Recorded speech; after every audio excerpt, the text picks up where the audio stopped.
Good morning. My name is Peter Cousins. I'm a retired Baptist minister. I once had the privilege of being the minister of this church. This morning we're looking at the book of Luke, chapter 8, and two classic healing stories at the hands of Jesus. So we begin at verse 40. Now Jesus was on his way home, and a crowd welcomed him, for they were all expecting him. Then a man named Jairus, a synagogue leader, came to him and fell at Jesus' feet, pleading with him to come to his house, because his only daughter, a girl of about 12, was dying. As Jesus was on his way, the crowd almost crushed him, and a woman was there who had been subject to bleeding for 12 years, but no one could heal her. She came up behind him and touched the edge of his cloak, and immediately her bleeding stopped. "Who touched me?"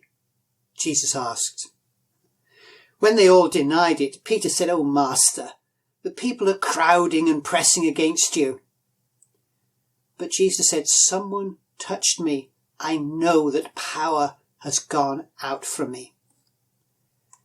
Then the woman, seeing that she could not go unnoticed, came trembling at his feet. You really feel for her, don't you? In the presence of all the people, she told why she had touched him and how she had been instantly healed. Then he said to her, "Daughter, your faith has healed you. Go in peace." But while Jesus was still speaking, someone came from the house of Jairus, the synagogue leader. "Your daughter is dead," he said. "Don't bother the teacher anymore." Hearing this, Jesus turned to Jairus and said, "Don't be afraid. Just believe and she will be healed."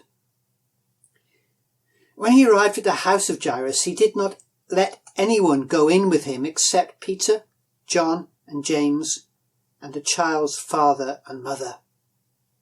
Meanwhile, all the people were wailing and mourning for her. "Stop wailing," Jesus said. "She isn't dead, but asleep." They laughed at him, knowing that she was dead. That, by the way, is our theme for this morning. They laughed at Jesus. But he took the little girl by the hand and said, "My child, get up." Her spirit returned. And at once she stood up. She didn't just sit up, she stood up. Then Jesus told them to give her something to eat. Her parents were astonished. But he ordered them not to tell anyone what had happened. I don't know about you, but I rather suspect they disobeyed that instruction.